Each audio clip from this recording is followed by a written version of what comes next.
Quem aqui hoje trouxe a palavra de Deus? Eu gostaria, você que trouxe a palavra de Deus, eu gostaria que você abrisse o livro de Lucas.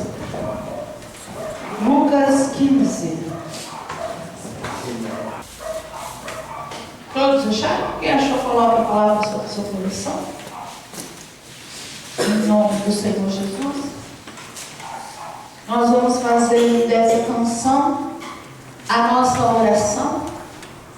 E logo mais você vai entender o que é. Amém? Amém. Feche seus olhos em nome de Jesus.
Para que o Senhor, meu Deus, venha, meu Pai, em nosso favor. Paizinho, hoje vai ser um dia muito especial.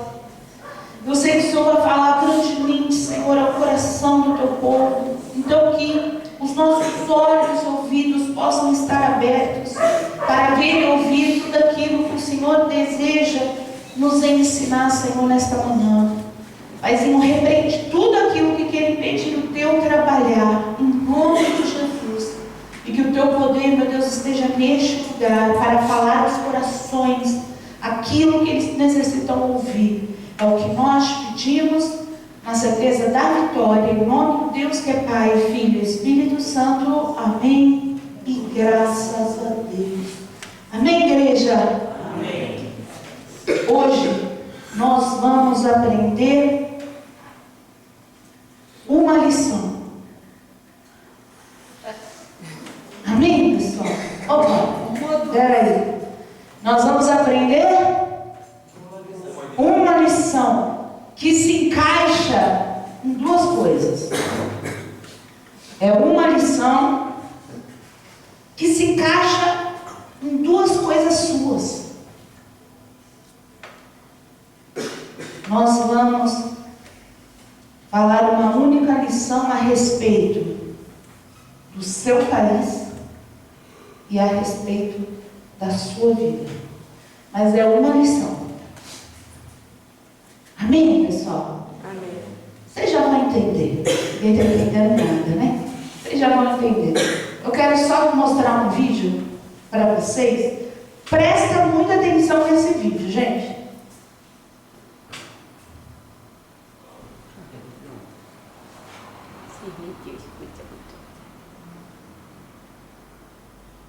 Vê se você entende o que está acontecendo aqui. Põe de novo, Breno, põe de novo. Pegou aí, pessoal? É rapidinho, né? Ai, tadinho, tô pegando os pontos. Você conseguiu entender o que aconteceu aqui, não? Sim. Coloca para mim, por favor, o primeiro slide. Gente, esse vídeo, ele mostra uma coisa para a gente. O inimigo não precisa te destruir. Para a pessoa ali roubar os filhotes, precisou matar a mãe? Não. Precisou destruir a mãe? Não. Ela só precisou de uma coisa. O inimigo não precisa te destruir, ele só precisa te distrair. E aí o que vai acontecer? O mesmo resultado. Aquela mãe não foi destruída sendo morta, mas quando ela perceber que não tem os seus filhotes, ela vai ser o quê? Destruída. Esse vai ser o sentimento que ela vai ter. Então, no final, aconteceu a mesma coisa. Você consegue entender isso? Você conseguiu visualizar? Quem conseguiu visualizar? E eu falei que você ia aprender uma lição a respeito de duas coisas, que ia se encaixar em duas coisas suas. O que eu falei? A primeira coisa? Sobre o seu país. Seu país. Então, vamos pensar no nosso país? Nosso país, graças a Deus, o nosso país não se encaixa naquilo que a Bíblia fala sobre governo. Graças a Deus. Coloca para mim aqui, ó. Quando o governo é justo, o país tem segurança. Mas quando o governo cobra impostos demais, a nação acaba na desgraça. Graças a Deus, né, gente? Que a gente está tudo bem, porque o nosso país é super justo. Está tudo bem, não está? Não. Não está não? Então essa palavra cabe? Cabe para o Brasil essa palavra? Bom, aqui está falando duas coisas. Quando o governo é justo, o país tem segurança. A gente queria que isso coubesse, né? Mas na verdade o que cabe hoje no nosso país é isso daqui, ó. Quando o governo cobra impostos demais, o que acontece com a nação? Acaba em desgraça.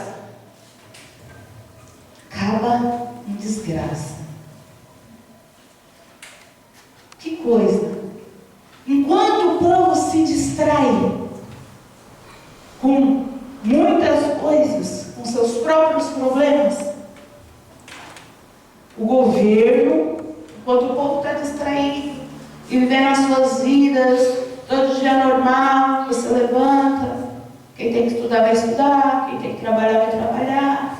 Parece que você vive aquela rotina constante, né? E parece que está tudo indo bem, enquanto você está distraído aí porque você tem os seus próprios problemas, você não consegue perceber os problemas que estão acontecendo na nação, no governo. Você não consegue perceber isso. O que é que está acontecendo nesse momento no nosso país? O nosso país está passando por uma situação horrorosa. Só que tem gente que só vai perceber que isso está acontecendo quando ela fala assim: eita, peraí, cadê o que eu conquistei? Cadê o que eu... Peraí, estou querendo levar o que é meu.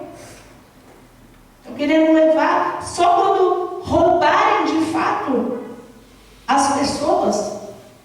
Meu pai conta que na época passada aconteceram situações horríveis em relação ao governo dele dormir e acordar no dia. Tinha dinheiro no banco. Dinheiro que ele trabalhou, que ele juntou, que ele tinha lá, não tinha mais. Quem lembra disso daí? Quem ouviu falar? Os novos ouviram falar, né? Quem ouviu falar? Lembra da época do Collor? Teve quando mudou o real, que foi uma distorcida. Teve várias épocas em que o governo colocou a mão no povo. E o povo sofreu. E agora está acontecendo a mesma coisa. Está acontecendo a mesma coisa. As coisas não estão fáceis, as coisas estão difíceis. E, gente, eu não estou falando propriamente assim, sobre a minha vida, porque eu vou falar, eu vivo um milagre. Esse mês eu bati a minha meta 3, num mês em que, não era para ter batido nenhuma meta, nem a primeira meta. Não tinha, por exemplo, tinha expectativa de nada, porque todo mundo falando, não dá, a gente não vai investir, não dá. Deus fazendo coisa com a gente, e a gente vive do poder de Deus. Chegou lá uma cliente e falou assim, é que vende cadeira? Ai, graças a Deus, achei. Não, porque eu não sabia onde comprar. Era uma senhorinha, né? Normalmente senhorzinha, né? Senhorinha não sabe às vezes mexer na internet, procurar, enfim. E ela falou, não sabia onde comprar. Precisava de cadeira para um restaurante, eu não sabia onde comprar. Eu falei, meu Deus. Aí, o que ela fez? Ela sonhou. Ela sonhou com a fábrica. E aí ela falou, tem uma fábrica, será que na Avenida São Miguel? Eu sonhei que tinha uma fábrica, ela vai atrás dessa fábrica. E aí ela foi atrás e chegou para comprar. Você percebe que, por exemplo, essas coisas acontecem porque o meu anúncio podia entrar no sonho dela? Alguém podia indicar para ela dentro do sonho dela? Só Deus. Era uma coisa tipo... E aí, olha o que acontece. Para suprir a gente, ela falou, achei. E rodei, ela saiu, foi procurando. Na avenida, ela foi procurando. Até achar. Ela não tinha um norte, ela foi procurando. Ela falou, vai que... né? Vai que eu sonhei que tinha e lá tem. Ela chegou lá. Ela falou isso pra gente. E a gente viu e falou assim, puxa vida. Se não dá certo de um jeito, vai dar certo do outro. Então a gente vive milagres, gente. A gente vive milagres. E se não fosse pelo milagre, a gente estava acabado.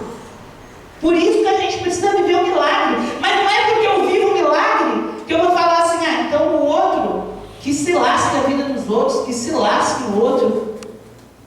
Deus é comigo, então, né? Eu vivo um milagre. Deixa se acabar o país aí. As pessoas merecem. Ouço às vezes as pessoas falam, não merece isso. Deixa que se acabe. Não, a gente se preocupa. E aí, as pessoas não entendem uma coisa muito importante. Antigamente não era desse jeito. Mas as coisas foram tomando rumos. Na política se tornou igual na vida espiritual. Existem lados, 2 lados. Existem 2 lados. Um lado, que é o lado de direita, defende família, princípio, valor, honestidade. É um lado que honra isso. Agora, o outro lado, por exemplo, defende ideologia de gênero. É a galera que quer afundar a nossa garganta. Porque, é claro que eu tenho que respeitar a escolha de todo mundo. Se a pessoa quer servir a Deus, bem, se ela não quiser, ela também tem o direito. Eu devo respeitar o direito dela. Deus deu para ela o livre-ar. Cabe a mim, respeito. Então eu respeito. Quem também não quer servir a Deus, também respeita. Deus deu para ela essa opção. Mas ela não pode querer que eu concorde. Aí é diferente, eu não concordo. Eu tenho o meu princípio. E aí existe a galera aí da esquerda que o quê? Depende de tudo que é contrário a valores. Tudo que é contrário à fé. Enquanto a gente entende que, poxa, a gente precisa da fé para seguir, existe um lado que fala assim, vocês são fracos, porque vocês precisam depender da fé. Não tem fé, eu que resolvo, a gente que resolve, eu sou dono da minha vida, eu que cuido, eu que resolvo. Então existe esse lado. E enquanto um lado está ensinando ali, enquanto a direita ensina, você pode ter o que você quiser, você pode conquistar o que você quiser. Não importa se você nasceu numa comunidade, você trabalha, vai fundo, vença, você pode conquistar o que você quiser. Existe um lado que vai falar assim, não, mas roubar um celular, se for para tomar uma cervejinha, não é nada demais. É só para tomar uma cervejinha. Coitado, o cara não quer muito, só quer uma cervejinha. Se ele roubou o celular para tomar uma cervejinha, tá tudo certo. Então, se um lado defende que para conquistar tudo o que você quer, você tem que trabalhar com dignidade, com força, com coragem, e o outro lado está ensinando o contrário, você que está no meio disso, você precisa começar a orar. Começar a orar. Porque sabe quem é a maioria? A maioria é quem gosta de pecar. A maioria essa hora está dentro de uma igreja ou está voltando de uma balada, de uma noitada, de uma noite bebendo a noite toda. A maioria prefere um lado, o lado errado.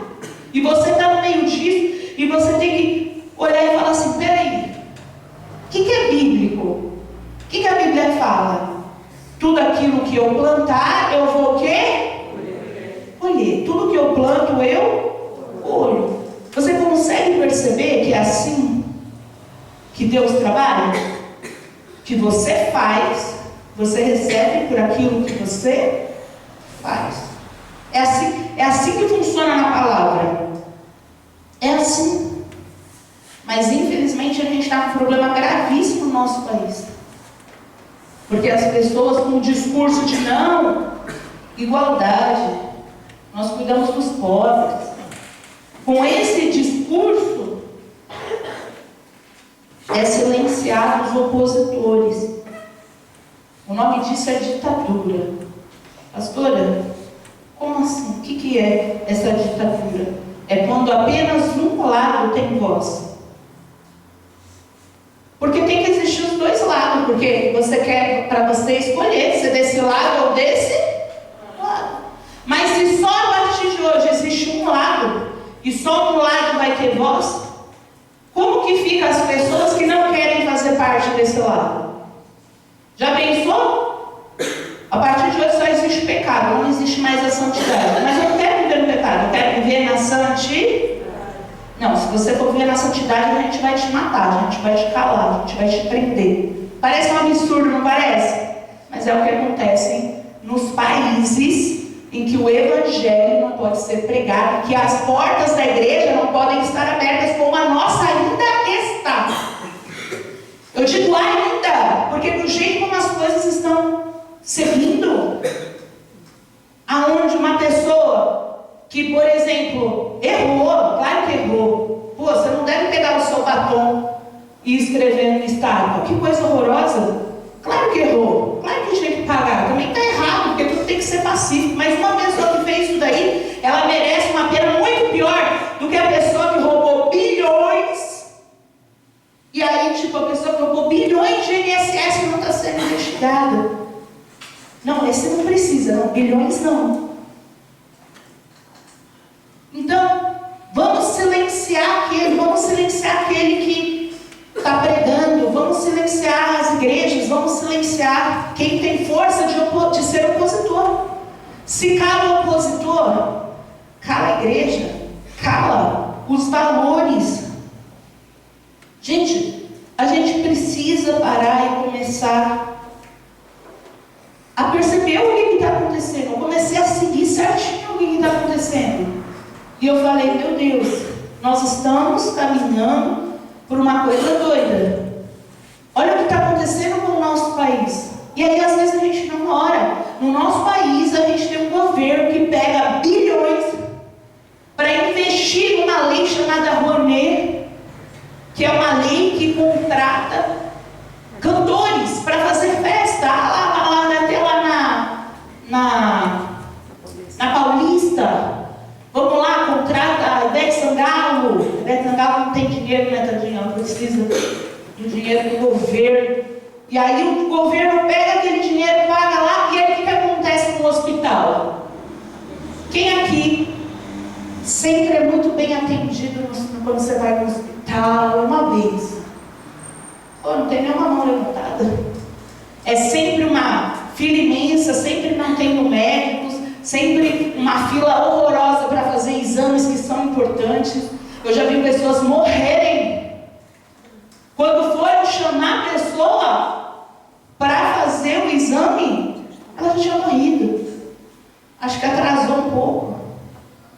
Então, olha o país que a gente está vivendo, as coisas estão indo ali, ó, de mal a pior. E a minha preocupação hoje é sobre a igreja. É sobre a igreja. Porque, como eu falei, a pessoa quer defender o que ela quer defender, ela tem o direito dela. Só que eu também tenho que ter o meu. Querem calar o meu direito. Tudo que está acontecendo, no mundo inteiro está olhando para o Brasil, colocando sanções horríveis, mas com o intuito de fazer o Brasil, tipo, acorda aí. Quer dizer, o mundo inteiro está conseguindo olhar para o nosso país e enxergar a ditadura sendo estabelecida. Eu estava olhando sobre a Venezuela, sobre Cuba, países que eram os melhores, países de primeiro mundo, que dormiram, a pessoa dormiu um dia e no outro dia, o dinheiro que ela tinha não valia nada. Para você ter uma ideia, na Venezuela você tem que trabalhar um mês inteiro para você conseguir comprar 1 quilo de carne. Aqui você ainda consegue comprar. Mas quando o dinheiro vai perdendo força, quanto mais forte é o nosso dinheiro, quando eu vou lá para os Estados Unidos que é em dólar, a gente compra, por exemplo, 1 quilo de carne, compra com $5. Imagina você comprar com R$5 1 quilo de carne. Agora imagina que tem lugares, né, que a moeda lá é... Então, gente, a gente está numa situação que a gente, como igreja, a gente vai ter que orar. Como igreja, a gente vai ter que orar. Não dá mais para falar, não dá para se manifestar, porque na manifestação que teve, eles já quer prender, já quer... Então, você não pode falar. Então, o que você vai ter que fazer? Orar. Hoje você fala, fulano foi preso. Não encontraram nada, mas foi preso porque achou que era. Tá bom. Quem é o próximo que pode também ser preso sem ter cometido problema? Países como a Coreia foram países que se perderam no meio do caminho. Você vai para a Coreia, quando você entra dentro do trem que vai entrar na Coreia do Norte, sabe o que eles fazem? Eles abrem as portas do trem, aqueles trens de viagem, né? Ele pega a sua mala, não dá oi, bom dia.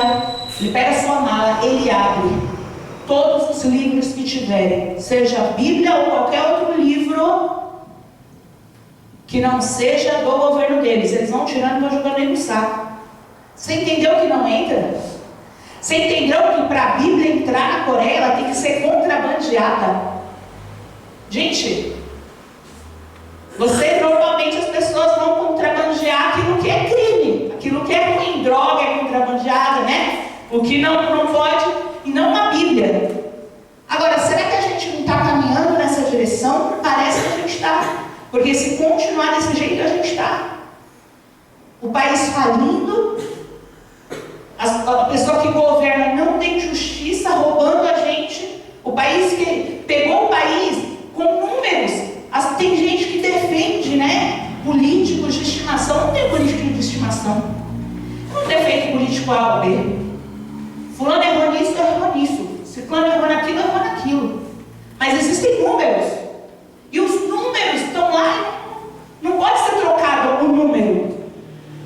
Quer dizer, o governo pegou o nosso país depois de uma pandemia que quase nos quebrou, conseguiu se recuperar, pegou o nosso país em alta e está entregando o nosso país falido.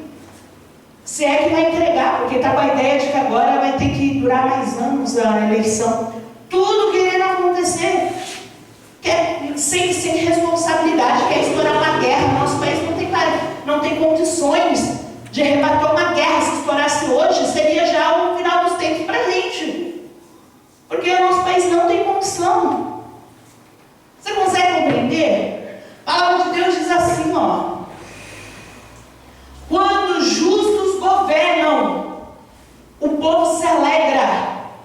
quando o mal domina, o povo geme. Olha isso. Você consegue perceber isso? Puxa vida. Olha só. O povo geme. E é isso que as pessoas, elas não estão se percebendo, sabe?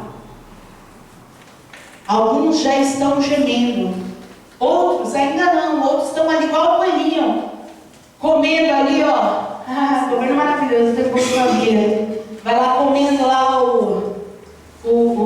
a cenourinha. E tudo acontecendo aonde? Aqui. Nossos filhos não têm educação. Nossas crianças aqui da igreja não sabem ler. Você sabe a dificuldade que eu dar culto para os adolescentes, que eu tenho que fazer coisa escrita, coisa para eles, atividade. Muitos deles não é nem acompanha, não sabe ler. Esse governo passou as crianças de ano sem saber ler, porque se fosse repetir, todo mundo vai perceber que o governo é ruim, todo mundo vai perceber que a educação está ruim, vai ter que mudar. Então, para ninguém perceber, a gente dá uma escola, a gente coloca na escola uma coisa legal, a gente dá comida na escola, que é muito bom também, né? A escola faz uma coisa boa, mas aí falta onde? No ensino, falta uma outra coisa, coisas que tinham que estar ali junto. Quando a gente olha para tudo isso, sabe o que eu vejo? Eu vejo o povo gemendo. Eu vejo o povo gemendo. Eu vejo, por exemplo, pessoas que não estão se dando conta. Ah, não, eu não trabalho. Eu tenho minha bolsa, eu tomo minha cervejinha. É assim que as pessoas muitas vezes falam. Não precisa trabalhar, eu vim mais da família. Está tudo bem. Gente, não está tudo bem. Não é porque o governo te dá ali uma cenourinha para você roer, significa que está tudo bem. Não está tudo bem. A palavra é muito clara nisso. Então, você sabe o que eu entendo? Para a gente finalizar essa primeira parte? Não, volta. Sabe o que eu entendo para a gente finalizar essa primeira parte?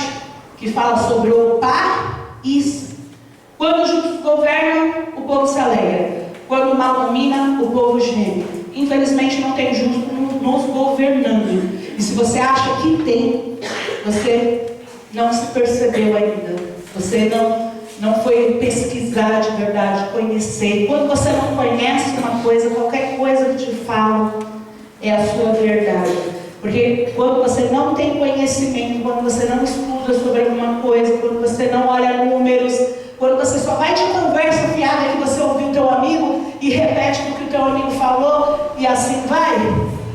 Quando você vive dessa forma, você está ali perdido. A viver de um jeito que te contaram e não que foi comprovado. Infelizmente a gente estava vendo isso. E você sabe como que a gente vai resolver isso? Orando.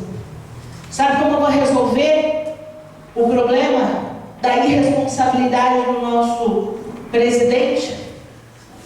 Dobrando o joelho e falando: meu Deus, ilumina a mente do Lula. Será que você está orando certo? Você pede para ele morrer, né? Será que você fala assim: Senhor, levanta alguém para ir lá e matar? É que você vive em Êxodo. Você vive em Êxodo ainda, né? Era guerra ali, né? Eu sei que dá nervoso, eu sei que dá raiva, eu sei que... Mas será que a gente não tem que colocar eles em oração? Mas oração assim: meu Deus, ilumina. Meu Deus, mas ele é do diabo. Então, Senhor, se ele não vai ter jeito,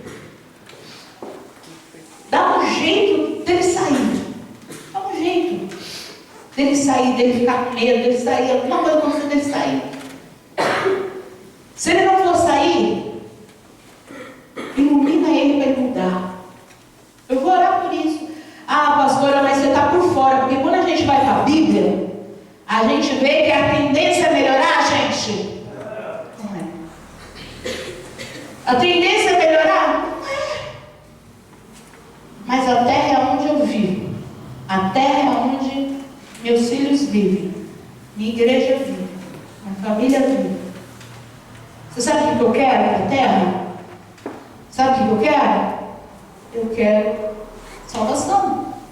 Ah, mas a tendência é piorar. E se piorar, tudo bem, porque é a tendência. Mas eu vou lutar e pedir misericórdia, como aconteceu com profetas. O profeta Jeremias, por exemplo. O profeta Jeremias, para quem não conhece a história, o povo já estava condenado. O povo estava condenado naquela situação. Já era bíblico que o povo ia viver aquela condenação, porque o povo falhou. O profeta, ele não pedia justiça para Deus, porque se ele pedisse justiça, os filhos de Deus também iam pagar. Ele não falava assim: Deus, faz justiça, derrama fogo do céu e destrói aqui todo mundo que está fazendo. Senão os filhos de Deus também iam pagar. Você sabe o que ele pedia toda vez? Misericórdia.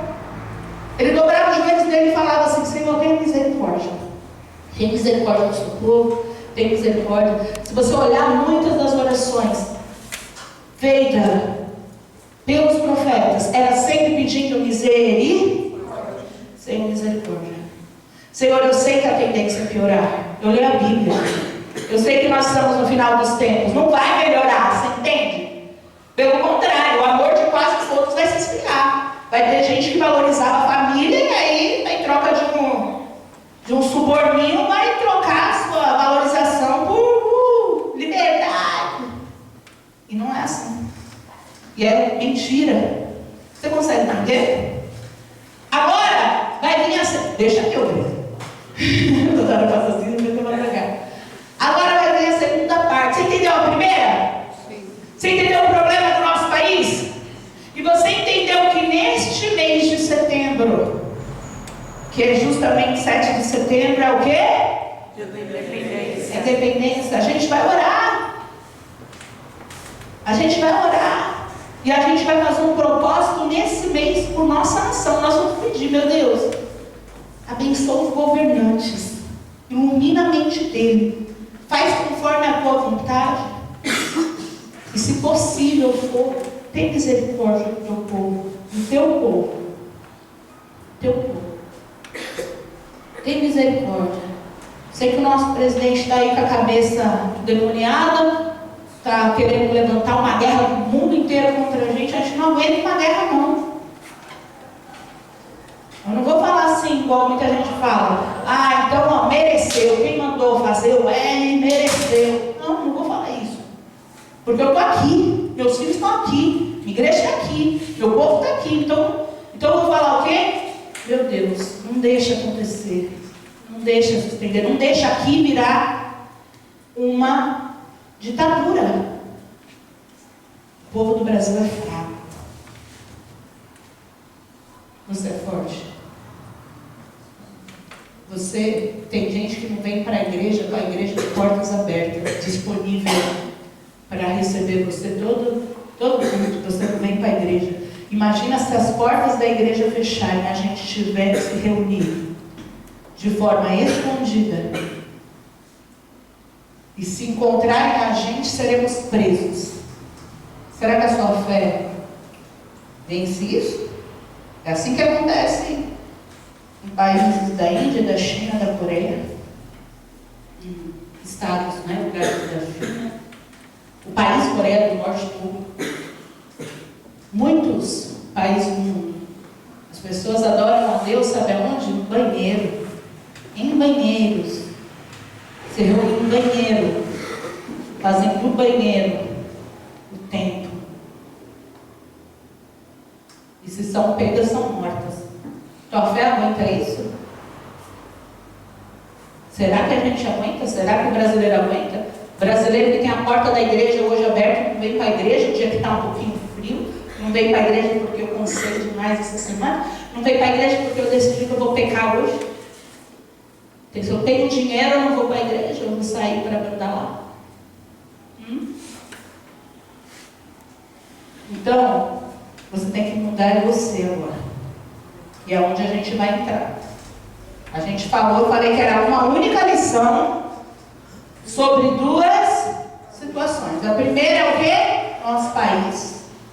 Mas essa mesma lição, aquele mesmo vídeo, ele vai servir agora para a nossa vida. Porque está tudo interligado, né? Se o país quebra a nossa vida, o quê? Está ali, paga o preço. Está tudo interligado no final. E eu quero entrar agora na nossa vida. E se essa palavra aqui, ó, de quando os justos governam, o povo se alegra, mas quando o mal domina, o povo geme, isso está em Provérbios 24:2. E se essa palavra fosse colocada na nossa vida, como ela ficaria?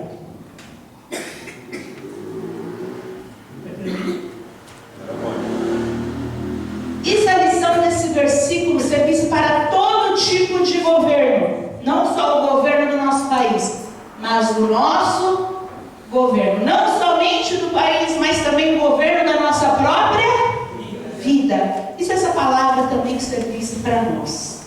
Como seria?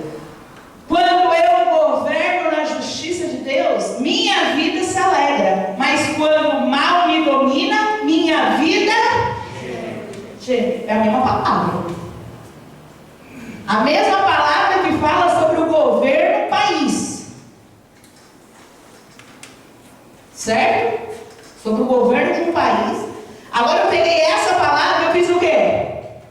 Achei na minha vida, porque nós somos os governantes da nossa vida. Uma vez que Deus entregou para a gente o livre-arbítrio, você pode fazer o que você quiser.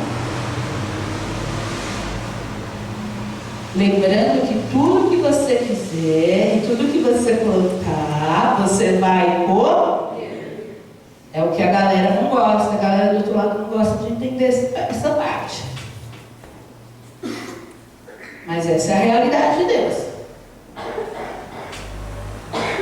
Quando eu governo, ou seja, o que é governar? O que é governar? Controlar, organizar, dominar. Quando eu faço as minhas escolhas na justiça de Deus, a minha vida vai se alegrar, fica tudo bem. Então, quando você está fazendo as escolhas da sua vida da forma certa, sua vida vai ser maravilhosa, você vai ser alegre. Quando você está governando a sua vida com a direção de Deus, com a justiça de Deus, está tudo lindo. Só que quando você deixa o mal te dominar, o que acontece com a sua vida? Gente, você percebeu que na vida espiritual também é assim? É só no governo, gente? Na vida espiritual é assim. E por que eu estou trazendo uma coisa que fala especificamente sobre governo, política? A Bíblia está falando sobre governo político. Por que eu estou trazendo isso, colocando nas nossas vidas? Porque se você ver o outro versículo que a gente falou, o primeiro é Provérbios 24:4. Esse aqui, bota aí, Breda. Esse aqui é Provérbios 24:2. Então veja bem, Provérbios 24:2, aquela primeira passagem que eu falei dos impostos, Provérbios 24:4, mas tem um versículo no meio aí, que é Provérbios 24:3. O que faz esse versículo no meio de dois versículos falando sobre governo? O que faz esse versículo aqui? Coloca para mim, peraí. O filho que ama a sabedoria dá alegria ao pai, mas quem anda com prostitutas dá fim à riqueza. Provérbios 24:3.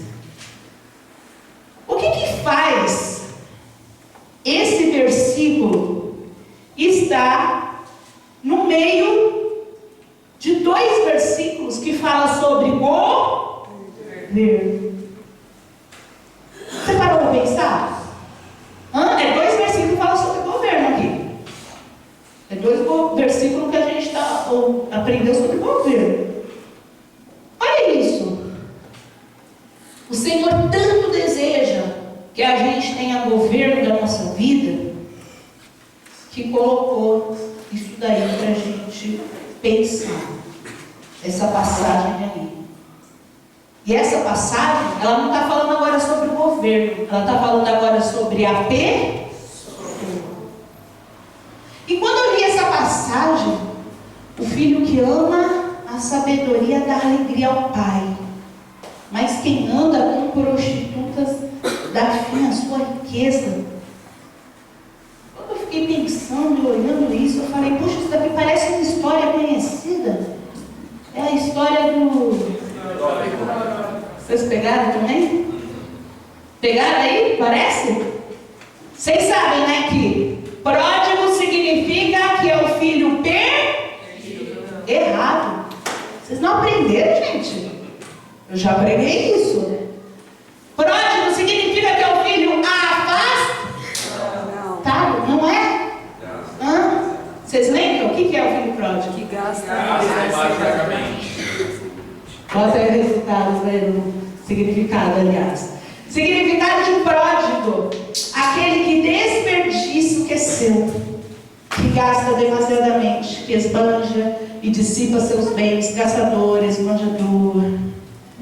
Isso é o significado do filho pródigo.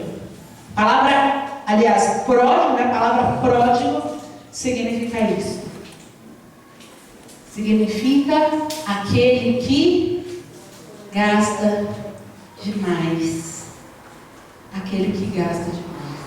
Então agora Deus vai tratar, no meio ali da política e no meio da atenção que Ele dá à política em si, Ele vai tratar agora da pessoa.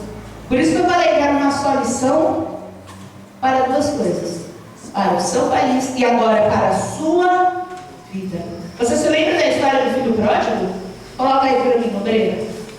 Você vai acompanhar aí, né? Que o homem tinha 2 filhos e o filho mais novo disse ao seu pai: pai, quero minha parte na herança. Assim ele repartiu sua propriedade entre eles. Não muito tempo depois, o filho mais novo reuniu tudo o que tinha e foi para uma região distante. E lá desperdiçou seus bens, vivendo o quê? Depois de ter gasto tudo, houve uma grande fome em toda aquela região, e ele começou a passar necessidades. Eu quero que vocês prestem atenção em uma coisa. A gente faz um teatro na nossa cabeça, resumindo as coisas. A gente tem o costume de resumir. Então a gente, vem cá, um pai e um filho pródigo. Vem cá, rapidinho, um pai e um filho pródigo. Vem cá, Gabriel, você levantou a mão, Deus te chama. Esse menino é pré-disposto, viu? E aí, o filho chega no pai e fala assim: pai, eu quero que o Senhor me dê toda herança. Pai, eu quero que o Senhor me dê toda herança. E o pai faz o quê? E aí, o que você acha que aconteceu agora? O que acontece agora? Vai embora. Pode sentar lá. Foi isso que aconteceu? Não, porque a gente tem a mania de resumir as coisas. Não foi isso que aconteceu.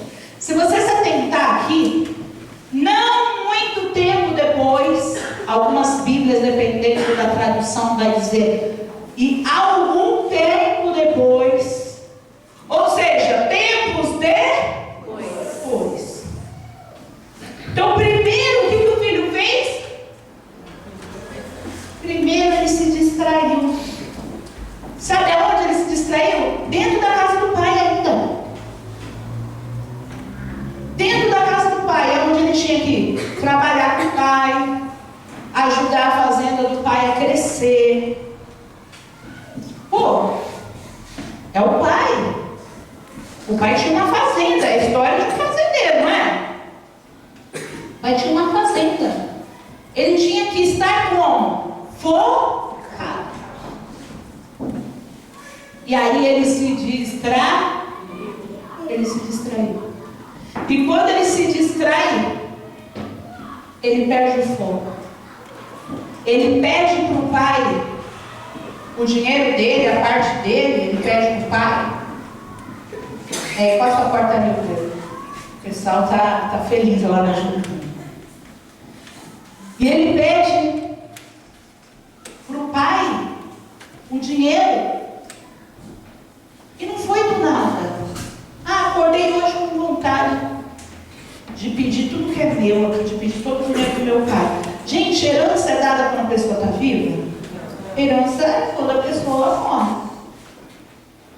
Mesmo que tem pais que são mais organizados para não ter problema posteriormente, o pai já faz tudo em vida e deixa tudo organizado. Mas o filho vai usufruir quando?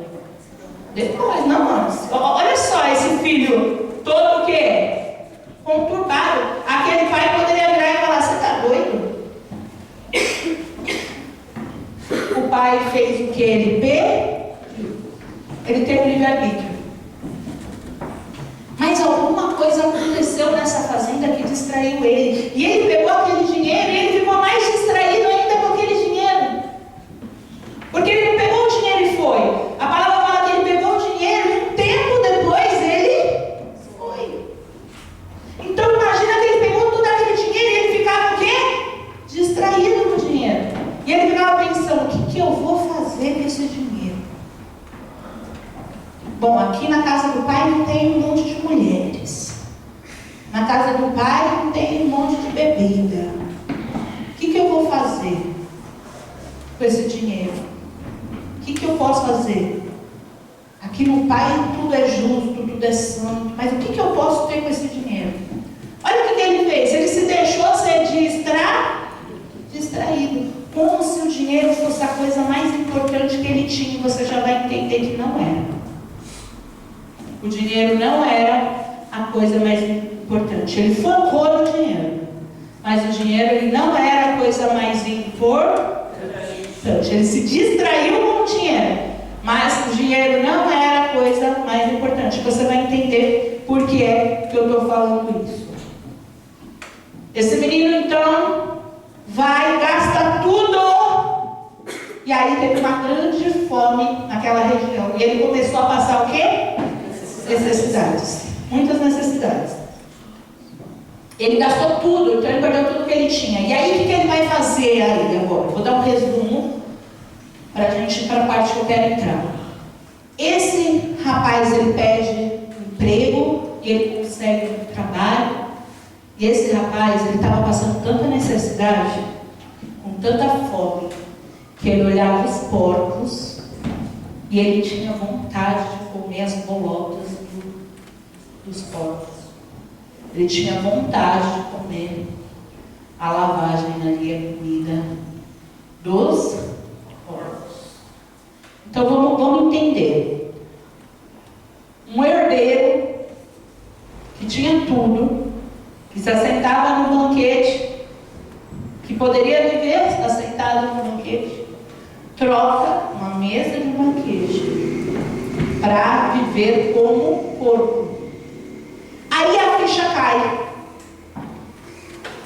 A ficha cai. E quando a ficha cai, o que ele fala? Pô, eu vou voltar. Vou voltar para a casa do meu pai. Porque até os escravos, os servos do meu pai, eles têm o que comer e eu não. Até eles têm mais honra do que eu. Ele tem essa ideia. Ele fala: vou voltar. É isso que eu vou fazer. Eu vou voltar. E quando ele volta, o que acontece com o pai? Joga ele fora? O pai abraça ele. O pai abraça. E a história dele é resumida dessa forma, ó, em 3 principais partes. Primeiro, a escolha de mudar de governo da sua vida. Então, a primeira parte, ele muda de governo. Antes, ele fazia a escolha de que o pai vai cuidar de mim. Era a escolha que ele escolhia. A forma como ele escolhia governar a vida dele. O pai cuida de mim. Eu sou feliz com o pai. É assim que ele cresceu.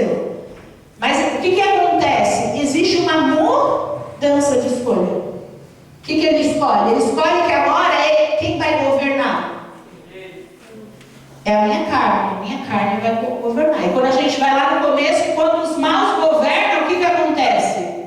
O povo geme, não é? Quando ele foi governar com a carne dele, não mais com a direção do pai, mas do jeito como ele achava que tinha que ser, o que aconteceu? Ele gemeu. Então, é a primeira parte, né? A escolha de mudar o governo de vida. A segunda parte é as consequências de permitir que o mal dominasse, né? Que é esse gemer, que é ele perder tudo, perder sua santidade, perder tudo. Dormir com mulheres. Ele perdeu aquele dinheiro todo. E por fim é o quê? O arrependimento e o retorno ao governo que é justo. É quando ele volta. Amém, pessoal? Mas quando ele volta e está tudo certo? Acontece uma coisa nessa volta. Coloca ali para mim. Mas o pai disse aos seus servos: depressa, tragam a melhor roupa e vistam nele. Coloquem um anel em seu dedo e calçados em seus pés. Tragam um novilho gordo e matem-no. Vamos fazer uma festa e comemorar, pois este meu filho estava morto e voltou à vida. Estava perdido e o quê? Foi achado. E começaram a festejar. Tem gente que pensa que o filho pródigo ganhou um prêmio. Tem gente que olha e fala assim: poxa, o filho pródigo vai, faz tudo o que fez com o pai e ganha um prêmio. As vestes limpas, né? O anel de honra, as sandálias. Quer dizer, ele ainda ganha isso. Gente, presta atenção. O filho pródigo, ele estava ali distraído. Ele se distraiu com o dinheiro. Mas na verdade o que ele tinha de mais importante era o dinheiro. O que ele tinha de mais importante? Vamos ouvir, vamos ver aqui. Na verdade o que ele recuperou aqui era tudo aquilo que ele tinha antes. Porque o anel, ele significava a identidade. Naquela época, o anel tinha ali um formato em que ele era a assinatura da pessoa. Quem lembra? Quem já viu nos filmes antigos, rei, faziam... E ele ia o quê? A assinatura dele era a identidade. O anel era a identidade. O anel significava quem ele era. Quando o filho pródigo se perde, quando ele troca de governo, quando ele falha no governo que ele tinha que ter, que era o governo na justiça do pai, e não sendo na justiça da sua carne, que era má, quando ele falha com aquilo, ele perde a identidade. Ele já não era mais filho do pai, né? No caso aqui, trazendo para nossas vidas, quando a pessoa falha, ela deixa de ser filho de Deus, ela perde a identidade, ela já não sabe mais quem ela é. E o anel significava isso. Ele tinha aqui um formato, né? Especificamente, que significava justamente isso. Essa identidade. Quando a gente falha, a gente perde a identidade. E ele perdeu a identidade. De filho do pai, ele mudou o governo dele, foi cuidar da vida dele. Ele virou o dono da festa. Quem lembra? Lembra do dono da festa? Cadê? Lembra a obra Bianca? Dono da festa? A obra Bianca que mais ou menos. Ô Dracma, tinha que ser ela. Próxima. O que mais que ele ganhou aqui? Vestes limpas. E as vestes limpas tinham um significado. Porque a veste também era algo que ele já tinha antes. Ele já não tinha vestes boas, novas, limpinhas, arrumadinhas, não era? Então ele já tinha um anel, ele já tinha identidade antes dele perder, e ele tinha também o quê? As vestes. E as vestes significavam a transformação de alguém que estava imundo para alguém digno. Mas essa dignidade ele já tinha antes dele se corromper. Mas quando ele muda o governo, ele se tornou ali de uma pessoa de vestes de honra, vestes de louvor, ele se torna uma pessoa imunda, uma pessoa suja. Imagina como ele voltou. Se ele estava ali, ó, junto com os porcos, junto com os porcos querendo comer lavagem. Imagina como ele voltou. Ele era um mendigo ali irreconhecível. E aqui, ele recebe aquilo, nada mais, nada menos que era o que ele já tinha. E aí, o que mais ele recebe? O que ele recebe?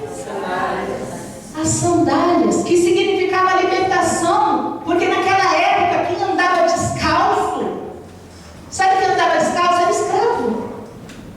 E ele chega descalço ali, por isso que o pai falou para trás, traz sandálias para colocar nos pés dele. Traz sandálias. Então, significa que ele recebeu a libertar. A gente percebe que antes dele trocar o governo dele, ele já era livre. Consegue perceber? Tem gente que fala, ele ganhou um prêmio. Ele só voltou a ser aquilo que ele era. E aí, o Senhor, ele fala, vamos fazer uma festa. E aí, o novilho, né, que ele fala, ele significa ali o perdão, a autorização para viver em abundância, porque eles viviam em abundância todos os dias. Talvez não, em homenagem ao meu filho, como até depois, quem conhece a história sabe que o filho que ficou, ele falou, poxa pai, o senhor nunca mandou matar. Ele falou, filho, tudo isso aqui é teu. Quer dizer, todos os dias eles tinham o quê? Abundância. Todos os dias tinham abundância. E aí o filho pródigo vem e o pai faz o quê? Mostra para ele isso daí. Mostra para ele justamente essa questão. A questão de que, filho, eu te perdoo. Você está autorizado a viver em abundância de novo. E aí eu te falo, meu amado, agora eu quero que você para pensar. Puxa vida, olha essa passagem vindo, né, em direção a gente. Porque quando a gente pensa no filho pródigo, a gente pensa na pessoa que se afastou da igreja. É papo. Filho pródigo é quem se afasta. Mas quando você lê e você começa a perceber assim, eu não vou resumir a história, deixa eu ler direito. Deixa eu não resumir, deixa eu entender cada coisa que ela fala. E você percebe que ele recebeu a herança e um tempo depois ele pediu para sair. Quando você olha aí, você percebe que ele estava na casa do pai ainda, quando ele se confundiu, quando ele se distraiu. Ele não se distraiu lá fora com o pecado. Ele se distraiu estando ainda onde? Na casa do pai. Ele se distraiu lá. Ele toma uma atitude errada de pedir ali, de querer a parte dele. Ele quis ali separação. Ele não falou, pai, o senhor cuida de tudo. O senhor cuida de tudo, o senhor sabe o que é melhor. O senhor sempre cuidou. O que ele pediu? Primeira coisa que acontece é a separação. E ele separado do pai, facilmente ele se distrai. Ele olha o dinheiro e fala, o que eu vou fazer com isso daqui? Você consegue entender? Consegue, igreja? Consegue perceber que é na casa do pai ainda que surge um filho pródigo? Porque pródigo é aquele que gasta, que desperdiça as suas coisas. Ele desperdiçou o tempo dele. Ele desperdiçou, o dinheiro era menor. Ele vivia todos os dias com identidade, sabendo quem ele é. Ele se assentava à mesa do pai todos os dias. Ele vivia da abundância, ele vivia limpo, ele vivia honrado. Todos os dias. Ele desperdiçou tudo isso para querer conhecer coisas que o pai já falava que não valia. Você consegue entender? Eu quero que você entenda uma coisa. Se você está na posição do filho pródigo que saiu, teu pai quer te abraçar. Se você está na posição do filho pródigo que saiu, teu pai quer te abraçar, mas você tem que mudar o teu governo. Teu pai vai te abraçar quando você se arrepender e falar, pai, entrego o meu governo para o Senhor. Eu quis governar com a minha carne, com o meu espírito que eu tomo as minhas decisões. A minha decisão de governar é entregar para Deus. Eu sou a governadora, porque Ele me deu o livre-arbítrio. Então eu pego aquilo que Ele me deu e eu falo, é teu, faz para mim, cuida para mim, dá direção. Consegue entender? É a decisão. Se você está longe, você quer voltar, enquanto você não entregar o teu governo de volta para Deus, você vai ser uma pessoa que é afastada, o filho pródigo que volta para a casa do pai e fala, não dessa vez, vai de novo para o mundo. Volta para a casa do pai, não dessa vez, vai de novo para o mundo. Você está desperdiçando, filho pródigo, a maior moeda que você tem, que é o tempo. O que esse filho mais perdeu não foi o dinheiro, não foram as moedas, foi o tempo que ele passou longe do pai. O tempo que ele passou longe da mesa do pai. Foi o que o filho mais perdeu. Então para de ser o filho que vai desperdiçar. Para de ser um filho pródigo que desperdiça. Que joga fora, que abre mão, que joga para cima tudo aquilo que você tinha com Deus e vai continuar assim. Para com isso. Entrega a sua vida para o governo de Deus. É isso que eu falo para aqueles que hoje não têm a sua vida no governo de Deus. E para você que está na casa de Deus e pode ser um filho pródigo. Porque para ser um filho pródigo você não precisa sair da igreja, você só desperdiça. E você pode ser um filho pródigo que não sai da igreja, mas é um desperdiçador de chance, de oportunidade. Porque você se distrai, você está igual o coelhinho lá. Ai, eu tenho meus problemas para cuidar. Eu tenho tantos problemas. E aí a obra precisando de você, as pessoas, Deus querendo te usar como instrumento, você está ocupado com seus problemas, está muito cheio de problema. Você é o coelhinho lá, ó. Tenho que resolver meu probleminha. E Deus querendo te usar para coisas grandes. E não que o seu problema não seja importante, todos os nossos são. Mas quando a gente entrega o governo, o povo se alegra. Quando o nosso governo da nossa vida, eu vou governar minha vida do jeito como Deus quer. Eu vou fazer minhas escolhas certas, eu vou entregar a direção para Ele. Quando eu tomo essa decisão, a minha vida se alegra. Você não consegue ter uma vida alegre? Você está sempre sentindo que você ali é um ratinho rodando? Você está sempre sentindo que, puxa vida, eu estou na igreja, eu não sou feliz, eu não sou alegre, porque você é um filho pródigo. Dentro da igreja. Dentro da igreja. Você está desperdiçando o teu chamado que você tem com Deus, porque você está distraído com os teus probleminhas, com as pequenas coisinhas, com as cenourinhas que acontecem na sua vida. Você está distraído, você deixa de entregar o seu coração, pedir direção, colocar Deus no foco. Tem que fazer. Não tem outro jeito. Só tem um jeito de você vencer na sua vida, é dessa forma. É desse jeito. Você precisa lutar.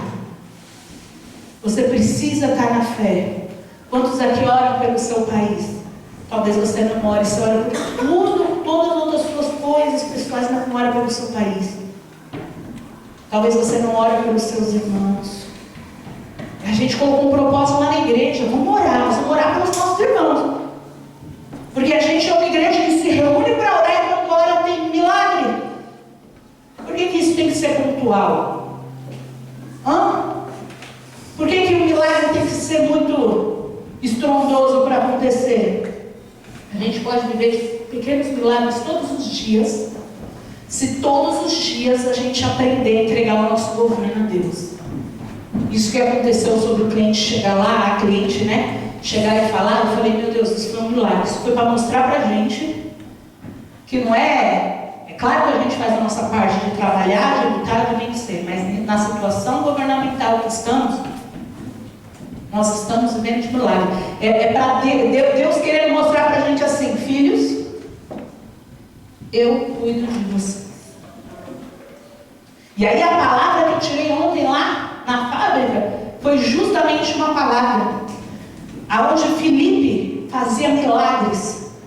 E isso acontecia quando o povo estava sendo perseguido. O povo estava sendo perseguido, adivinha por quem? Por Saulo, que ainda era Saulo.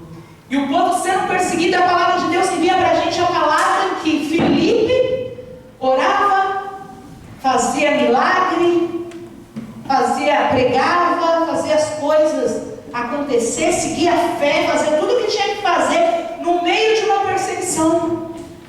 Eu falei, é isso, no meio de tudo isso que está acontecendo no nosso país, a gente vai continuar trabalhando com força, com coragem e acreditando. Mas o segredo é entregar o governo da sua vida para Deus. Você não pode se sentar na cadeira do presidente hoje e tomar decisões. Pode? Não pode. Mas sabe o que você pode fazer? Você pode se sentar na cadeira da tua vida e falar assim, Senhor, o Senhor me deu livre-arbítrio. Eu escolho a partir de hoje. E sabe qual a decisão que eu faço? Dou para o Senhor. Eu dou essa cadeira para o Senhor. O Senhor me deu a cadeira. Deus nos deu o livre-arbítrio. Ele deu. A cadeira é sua. Você senta, você governa. Mas quando você se levanta dessa cadeira e fala, o Senhor é o governador da minha vida agora. Você vai parar de gemer, meu amado. Você vai parar de gemer e vai começar a se alegrar. Quem quer se alegrar no Senhor? Você quer se alegrar? Quer se alegrar de todo o coração? Quer seguir na fé? Quem quer?